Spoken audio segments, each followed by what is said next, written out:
Welcome to the Ledger Code, the podcast to help boost your career in finance. Join our host Lee, an industry-disrupting accountant turned recruitment entrepreneur with insight from industry-leading experts. Find out how you can get ahead in the market while others get stuck counting beans. So welcome to the Ledger Code podcast. I'm very excited today to have my guest on, Laura Taylor. So Laura has had a very distinguished career in finance, a very unique one as well. And now she's making the transition from working in finance to also helping busy mums get the best balance in life. So welcome to the podcast, Laura. Hi Lee, thanks for having me. It's great to be here. Fantastic. So I thought I'd sort of go through a little bit about your background because looking at your career history and what you studied, it's quite a unique road into finance, and wanted to sort of get your views on what's going on and what's happening. But I thought we'd start from the sort of very beginning of your career. Sure. It looks like you went to university to study human cybernetics. I did. What is that? Is that cyborgs? What's the whole deal there? When I signed up for this degree course, my best friend said to me, "Oh, you're going to go to university and make a Terminator." And this was back in the kind of the mid 1990s, so it was it was quite an unusual thing to be doing back in those days. And I think actually Reading University, which is where I studied, was probably the only university that was actually offering a cybernetics degree at that time. But essentially what it was what it is, the study of cybernetics, and particularly human cybernetics, is about the interaction between humans and machines, and how we can best use technology to make our lives easier.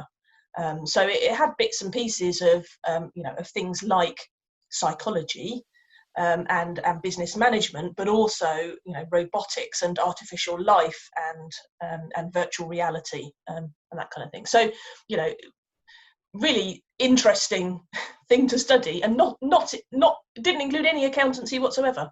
Yeah, which is quite a strange transition from going to cybernetics, and I'm guessing you didn't make a Terminator in your studies. I didn't. No. No. Okay, that's a relief. I can sleep easy at night. I programmed some very small little mini robots. Which were basically the precursors of, these sort of hoovers that are now like automatic little bots that just go round and they learn their way around your house and hoover your carpets for you. The rhombus, I think it's called. Is that what they're called? I think so. I call it the wife, but Yeah, exactly.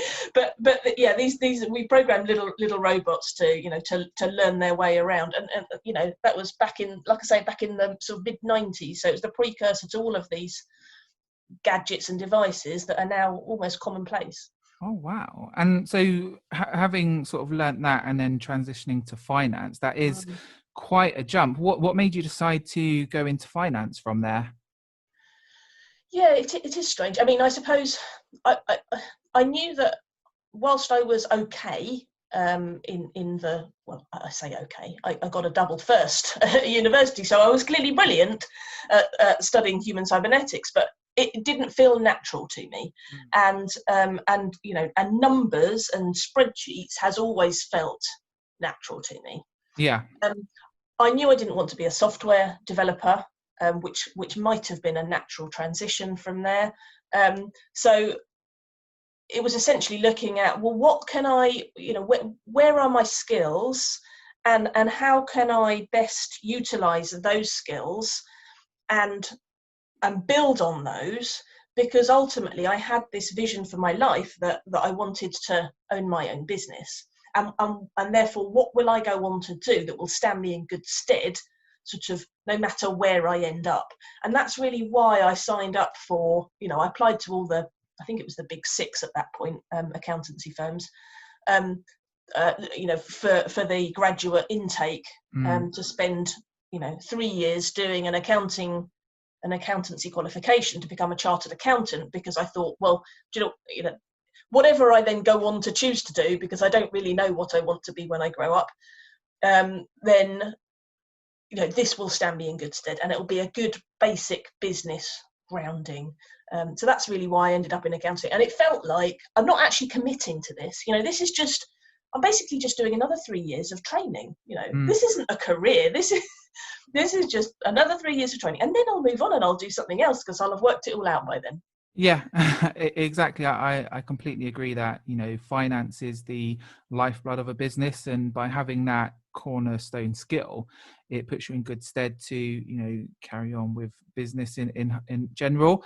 And so your work with the Big Six, was that, did you start studying before you joined the Big Six, or was it a case of you joined the Big Six and then started studying afterwards? Yeah, so what I did, so from university, I was then accepted into Deloitte's graduate intake programme, who was Deloitte and Touche at the time. So I joined them in the sort of September after having finished my degree studies. And they have it's a 3-year training programme. So you spend 3 years, I guess, almost as an apprentice. You're doing on the job auditing and seeing clients and actually working, and then periodically taking time out to go back to college and to study the accountancy and to take the exams, and that sort of takes 3 years. It's a 3-year training contract, and at the end of that you've got enough work experience and having passed the exams to be a qualified chartered accountant. Yeah, and I can see that you made the jump from Deloitte straight to a finance controller role at Xaar, which I must say it's quite a good jump to go straight into a financial controller role. Yeah, actually, my CV will say that, but actually there was a period of time in between. There's about a year in between where I had a bit of a I was going to say a midlife crisis, but it wasn't even midlife. But after working at Deloitte, thinking, oh my goodness, I was totally burnt out. I'd been working such long hours, and I thought I just need a break. I need to retire. I felt like I needed to retire. And I'd only been in the job industry for 3 years, and I actually took a year out, and I did some travelling and what have you. And I had a couple of jobs whilst I was travelling. This was in Australia. One of which was at a big finance house, a massive corporation. I mean, wonderful building right on the harbour in Sydney. Wonderful location, but just awful because everybody just would turn up and they would sit in their little cubicle and do their job, and then everybody would go home at the end of the day. And I thought, well, this is just not the life that I want. Yeah. And then another assignment I did whilst I was there, which was at a designer Italian furniture store, which was such fun. And working in a small finance team of mostly actually other people who were travelling through Australia at the time, and that was so much fun.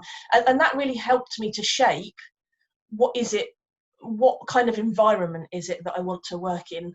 And when I then eventually came back to the UK, this job at Xaar was the first thing that I walked into, which, as you say, I was a financial controller there, and that it felt to me it was more important the type of company I was coming into, and I didn't want to be in this sort of massive corporation environment. I wanted a much more friendly and small finance team. And so that's why I chose that role at Xaar, which is an industrial printhead manufacturer. It's a listed business with operations in Sweden, so it involved bits and pieces of travel as well. No, I completely agree. I think there's the finance aspect of being able to do the finance of the company, but there's also the environment in which you work in, and not all businesses are created equally. And I think there's a huge difference from working as an auditor in Deloitte to being able to shape your own team in the way that you want. Did you find that the working in Deloitte helped set you up for that, or was it a massive learning curve? It was totally bizarre. I can remember being at Deloitte and going out to clients and I just couldn't understand what these people were doing. Yeah. And I would come to them and I would ask them for, please can I have your please can I have your trial balance or whatever. And I couldn't understand why it was taking people so long to get back to me with my questions, and why they didn't know the answers to all of these detailed questions I was asking them about stuff, and why they spent so long in meetings. I just couldn't understand. When making the transition then into the corporate world, I was like, oh, so this is what it's all about. And yes, it was totally different from the world that I'd grown up in at Deloitte. It was a total culture shift to see how the real life works, and why people need to collaborate with other people in meetings and what have you. It was a very interesting transition, actually, from an accountancy professional services firm into the corporate world. Yeah, and I think it's really true that when you're studying and you're in a certain industry as an accountant, the numbers, they do just look like numbers, and it's sort of good to get the backstory and understand actually why does this procedure happen to get these figures. And I think it's a really, really good jump. And what was everything like before you got at Xaar? Was it pretty sort of well organized, or did you have to build a lot of things from scratch? It was. We had a fairly small thing. I mean, what I was essentially building was along with the progress of the business. So the company was medium-sized when I joined, and was growing fast. So it was a question of building a team, putting in place processes to manage a growing accounts team. During that time, actually, IFRS as a thing happened, and as a listed business, we had to transition from UK GAAP accounting to IFRS, and that was a project that I then spearheaded. I was the only, apart from the finance director, I was the only chartered accountant working there, so it fell to me to do that as a massive transition, and that was one of the projects that I had to spearhead there. So making that change from different accountancy standards, and was a lot of that sort of a fallback from your previous training, or again was that a big learning curve to get underway? No, I mean, that was at that point I was very much involved in technical accounting, so that worked really well for me, and was a really natural way for me to use my skills and experience at that time.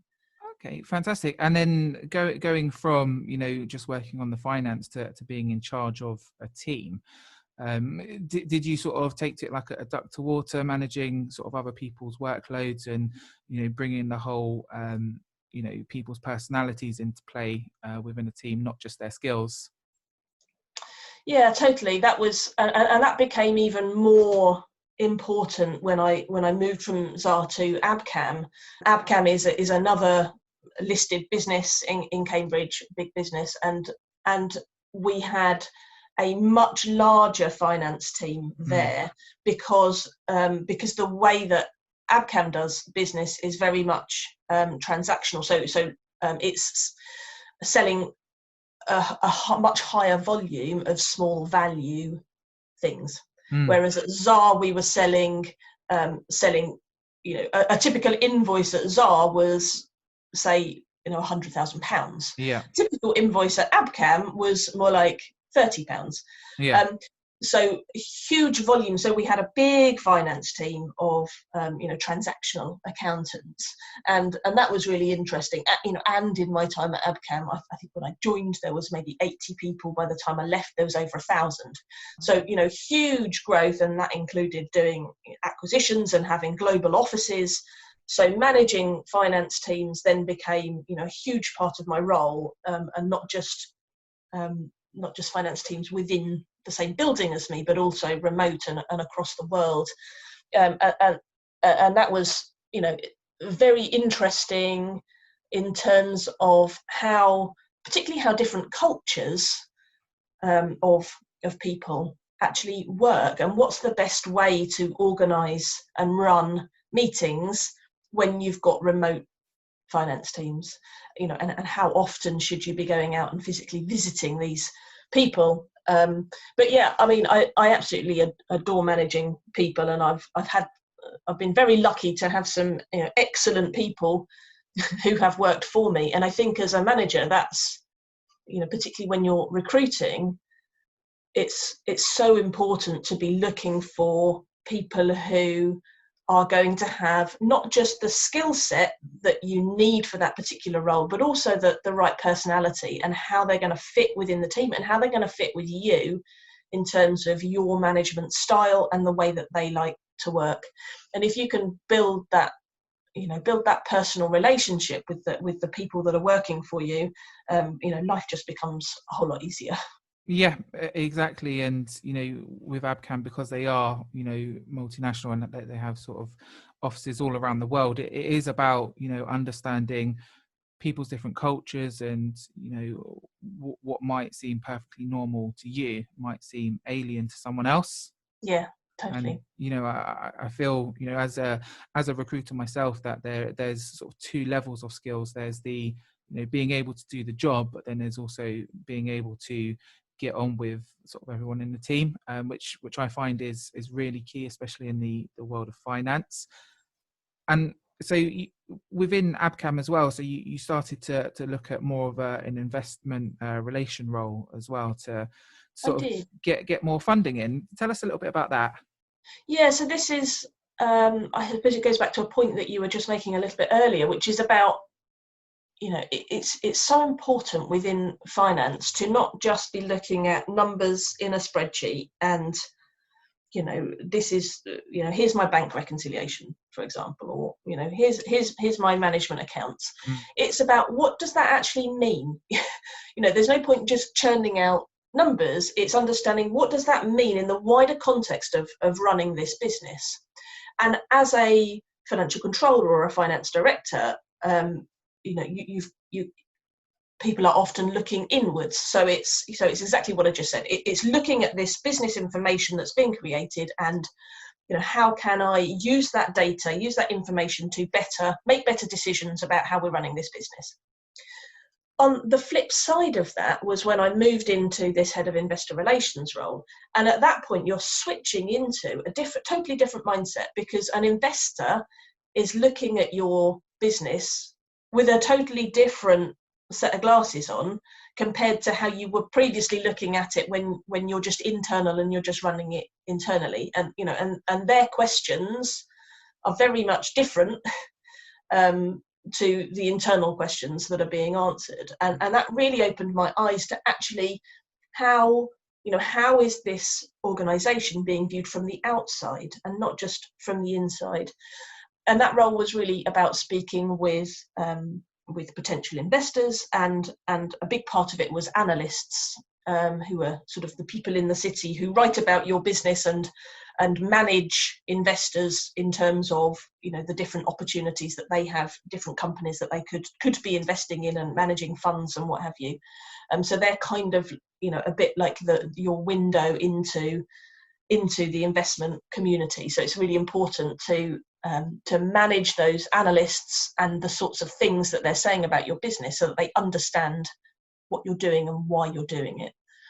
So that was, it was a fantastic move to do, actually, really, really eye-opening, and has really helped me to develop in my career as a CFO, and moving into finance director roles, to be able to view the company in that slightly different way. Yeah, so give you a perspective on what other people view your business as a whole. Not having the full story as you would, working in the business. And I feel being able to sort of raise finance and get investors on board is a fantastic skill to have, and it looks like it's a skill that you've managed to use sort of going forward in your career as well.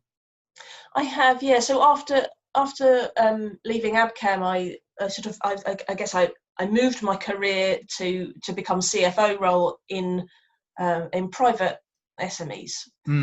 So the first of these was Congenica, which is a software business providing whole genome analysis to get a diagnosis for patients with ultra rare diseases. Which is a fantastic mission. It's a very labor intensive business, and we had a massive team of software developers building out this software, and it's obviously very regulation wise, it has to be top drawer, because you're working with patients. This is stuff for the NHS, so it's quite an expensive thing to be doing, and therefore we had to raise quite a lot of money to sustain that business and to progress it.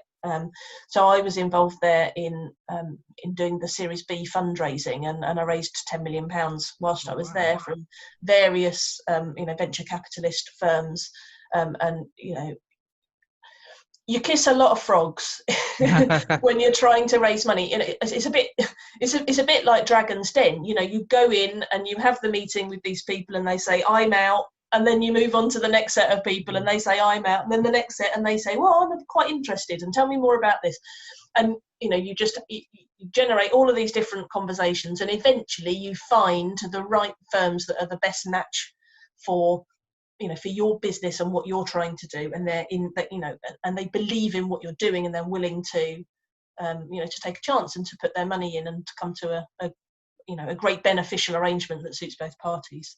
Yeah, and from raising 10 million, I think it trickles down to the operation side. And from what you were saying, there's a lot of it's quite labor intensive. And did you find it particularly difficult to find these programmers, or find the right type of people to work in the business once you secured the money?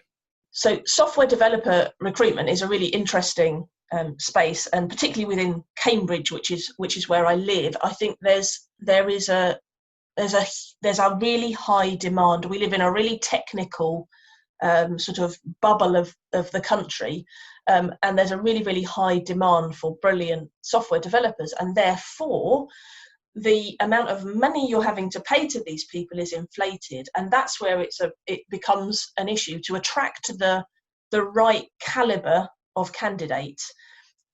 You're having to pay a premium, and that's difficult when you're a business that is not yet profitable. Yeah.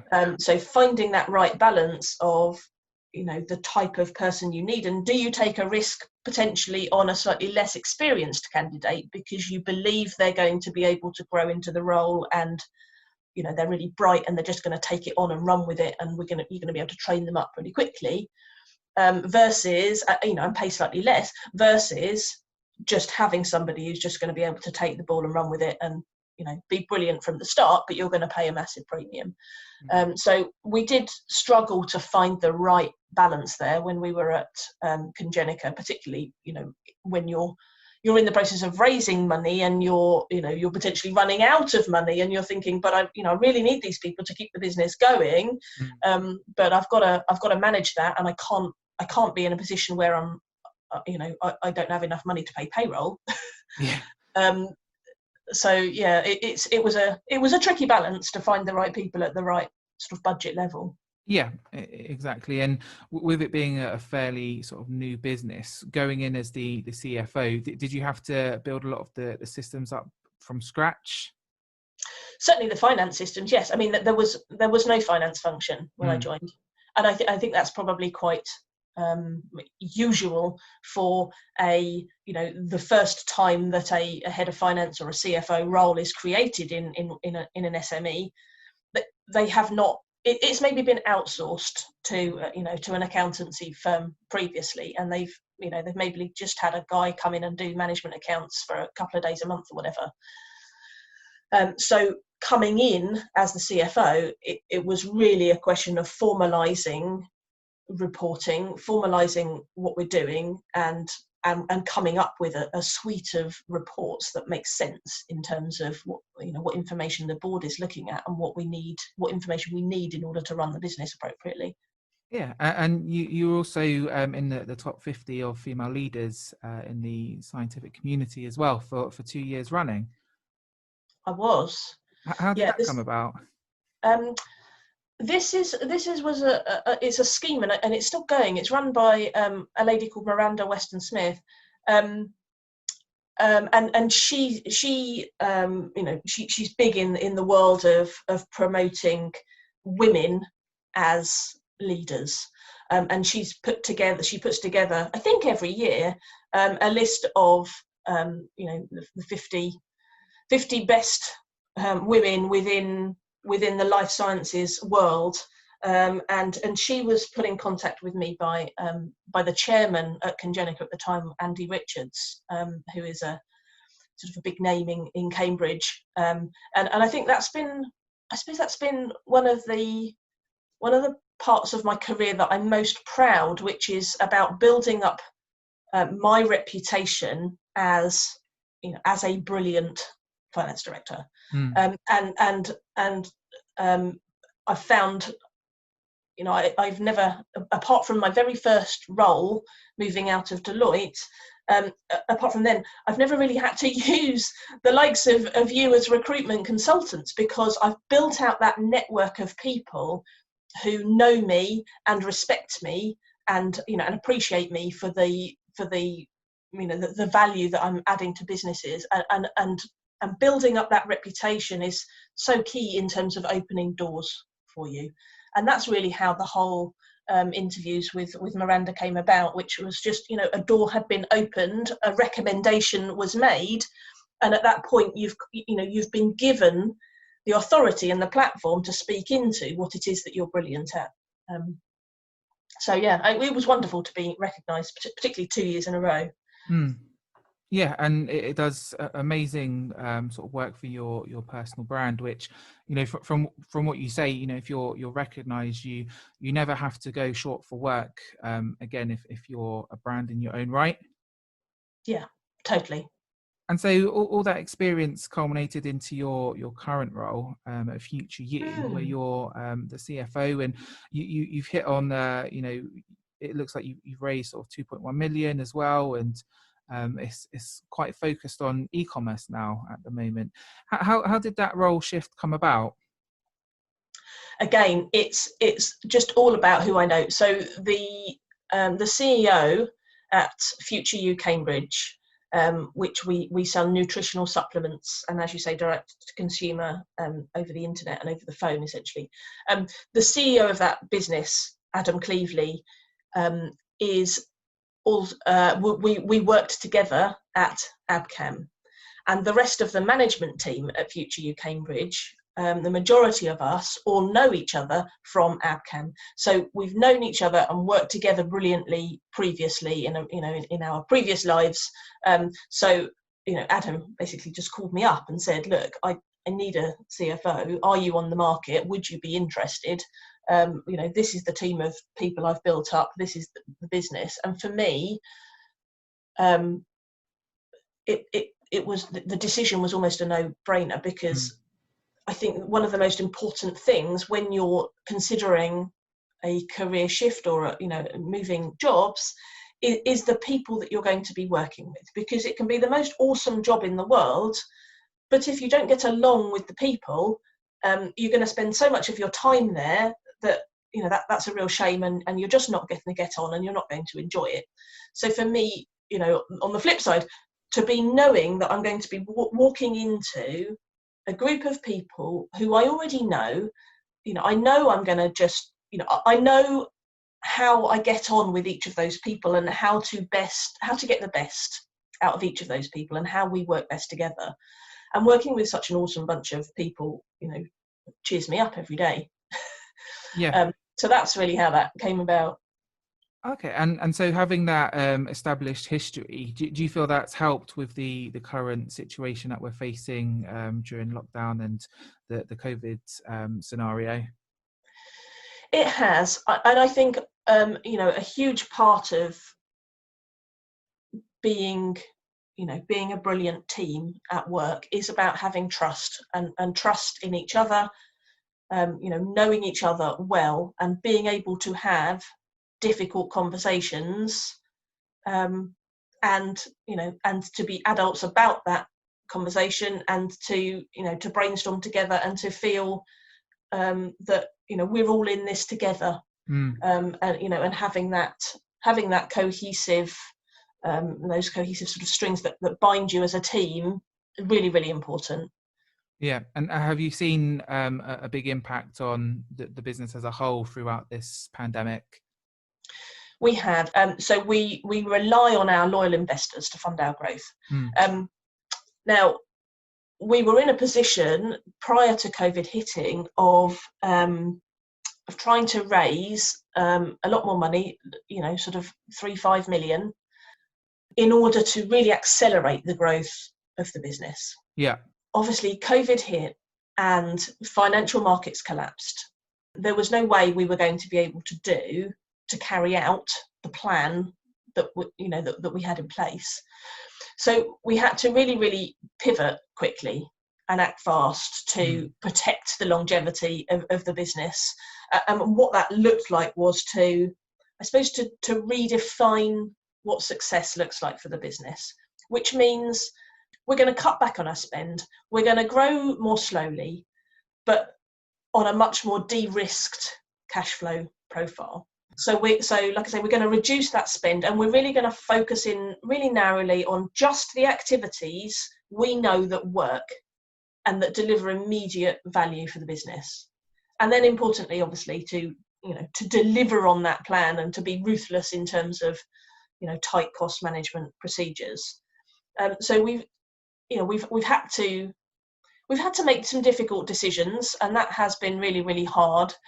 Fortunately, we are seeing the business tracking in terms of the plans that we set out back in March, and the business is doing brilliantly in terms of tracking against where we need to be in order to ensure we don't need to raise huge amounts of money going forwards. And actually, whilst we've been through this period, just over the last couple of months, we have gone to investors to raise a bit more money, and we did that through existing investors, and we listed on the Cedars crowd funding platform, and raised over £600,000, which ultimately, if we remain on our current trajectory, sees us through to profitability in the long term.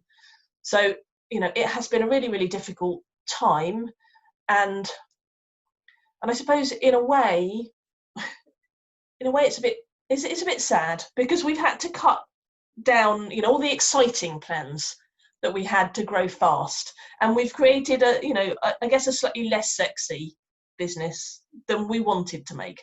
But I think this is so important as a finance director, that we're able to make those difficult decisions to safeguard the long-term success of the businesses that we run. That's just what had to happen, unfortunately.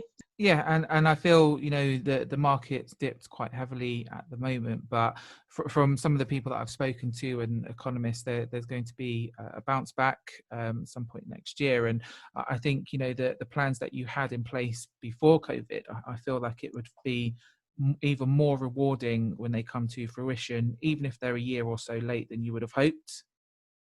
Yeah, totally. And the important thing is that we position the business so that as and when the world picks up again, we can repivot, and we can go back to that original plan, and we can get those bigger investors in, and we can really now start driving the business faster again. So yeah, flexibility is absolutely key.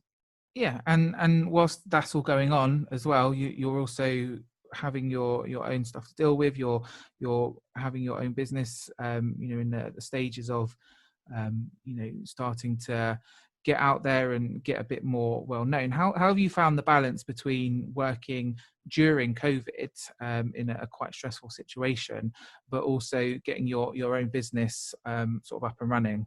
I have, throughout my career, I have taken the time to design habits and systems and processes for myself to make my life easier and more balanced. And those things have, I have taken into and adapted into lockdown life to make sure that I'm keeping that balance going, because like you say, I have a career, basically a full-time career. I also am a single parent to 2 young children, and I'm setting up this business on the side, and the business on the side is about creating this balance. So it's a really interesting sort of time to be doing that, in a time where essentially everything's a bit out of balance and everything's gone a bit crazy. So I think what has been important about life in lockdown has been working out what those boundaries are, and trying to get everything done, but obviously not in the same way that previously you were able to. So life has not been compartmentalized in the same way as we were used to in the pre-COVID world. So it's not, you drop your children at school, you go to work, you come home from work, you deal with children, and then, maybe you have some time in the evening to do other things that you'd like to do. Yeah.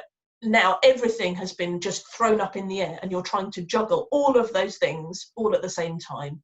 And for me, it's just been about trying to find little pockets of time throughout the day to devote to each of those things that are important to me.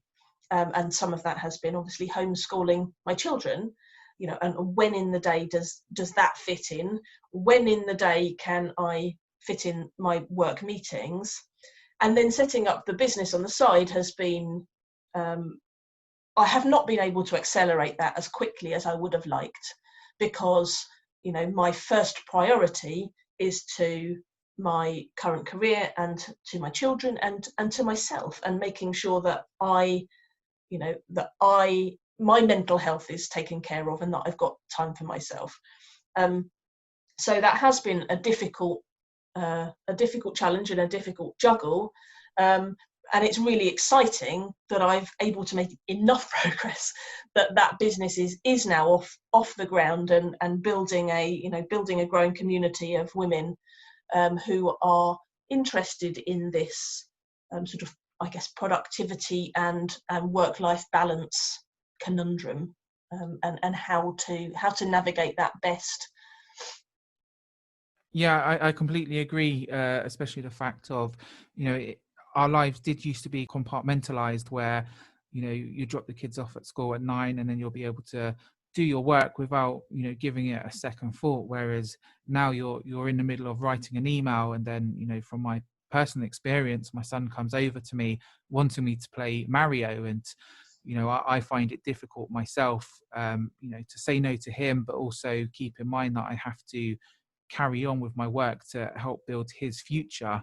I think it's quite difficult for children to understand that actually you're not shoving them away because you're horrible. You're actually doing it for their best long-term interest. Yeah, totally. And that's, it's all about managing expectations and, understanding when I'm going to be available to come and play with you, and right now is not that time. And lots of people I've spoken to have come up with lots of different strategies, and I suppose it depends on the sort of the age of your children and what that looks like, and whether it's just a question of, when daddy's got headphones on, that means daddy's not, can't be interrupted, or putting a sign on the door if you've got children who are old enough to be able to read it, that now is not the time and this is when I'll be free. I actually, this is not for children, but just an interesting sidebar.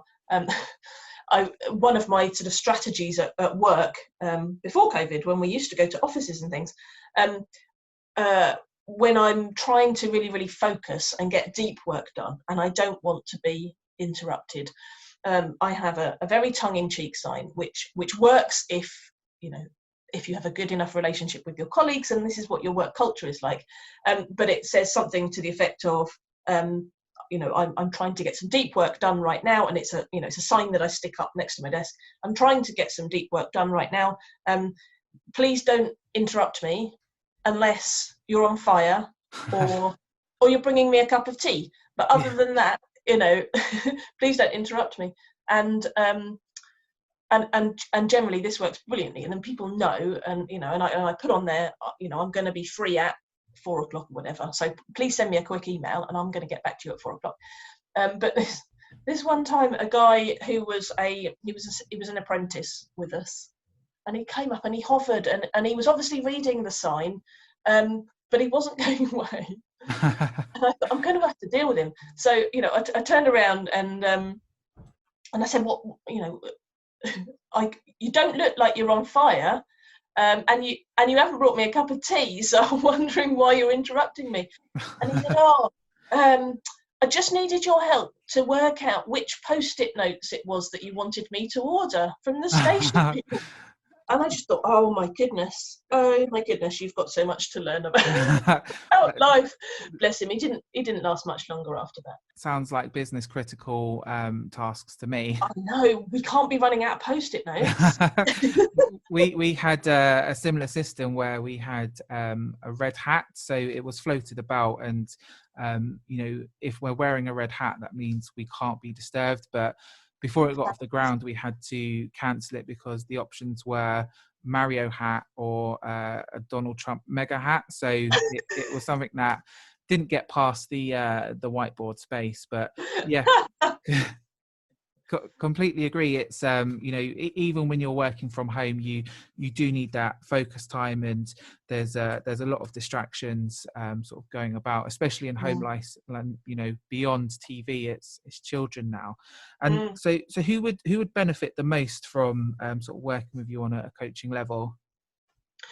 Well, really, who I'm aiming at is women who are like me, and I think that's career-driven, professional, working mums, who have young children who are trying to balance it all, and they want a successful career without sacrificing life outside of work, and being able to be there for your children. Yeah, and I think even we have progressed quite a lot from the last couple of years, but I don't know if you feel the same way, but I sometimes feel that there's still a big difference between being a working mum and being a working dad. Yeah, I mean, I can't comment on what it's like to be a working dad because I'm not one. However, I think this is still. We still haven't got there yet in terms of equality between the sexes. And I don't think that's necessarily, 100% the fault of anybody, or, businesses not promoting women or appreciating women or what have you. I think part of the problem is with women ourselves, because whilst society has changed and men are, both men and women, mums and dads are both going out to work and both having careers now, rather than, the woman staying at home to look after the children. I don't think the mindset of women has changed enough yet. And I think we still feel that we have to take responsibility for all of the home stuff and all of the kids stuff, as well as doing work. Whether or not that's the reality is another matter. I think we often take it upon ourselves that it just falls to us to make sure that that all family stuff and house stuff is all running smoothly. Obviously there are some more modern men that embrace that more and help out more, and that's absolutely fantastic, and there are some women who are in those brilliant relationships, but I think there are still an awful lot of women who feel the struggle a lot more, and feel that they need to take more time to look after their children, and that might mean having a part-time career at the same time as being able to pick the kids up from school, for example. And that it does seem to still fall to the women to do that side of things rather than men. I mean, there are exceptions to every rule, and I've got a wonderful set of friends where actually the maternity leave was shared, and the woman went back to work after 4 months of maternity leave, and then the dad took 4 months off to look after the young baby, and that's absolutely fantastic. Yeah, and I agree. There's definitely been a shift, and I know in my personal life, I do most of the cooking and taking my son to bed, whereas my wife does the cleaning. But I think in terms of mentality, Yes. my mentality is what's coming up over the next 2 years. I sort of try and think what's going to happen and where our life is going. Whereas my wife is more what needs to be done now, what's important now. So again, I think that pans out in career as well. So I was always sort of hungry for the next step and never really satisfied.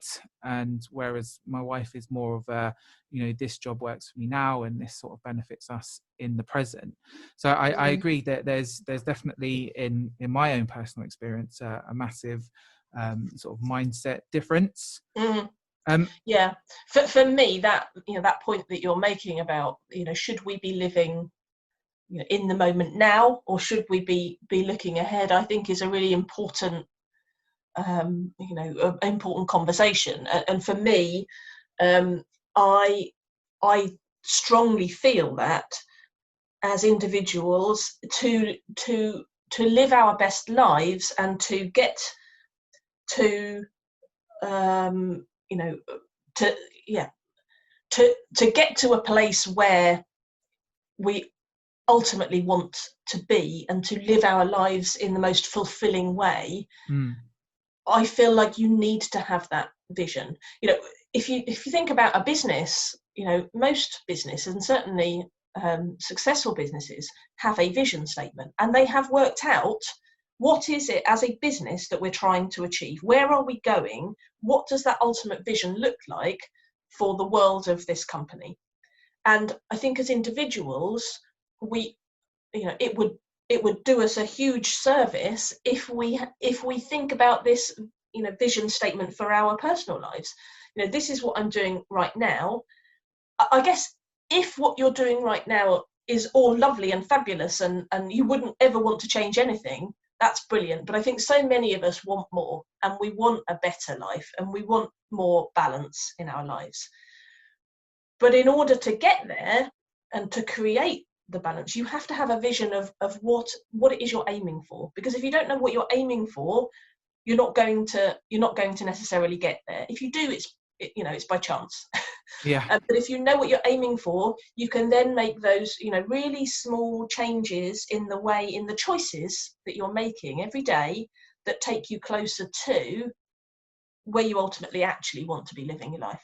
Yeah, moving that needle a little bit each day, I think is a term that you've used before. Fantastic. And if I were to want to seek out your help, what's the best way of sort of finding out how to contact you and sort of working with you? So you can find me all over the place, and I have a website, but I suppose the best place would be if you went to Facebook and you were to search Managing Myself, which is the name of the business on Facebook.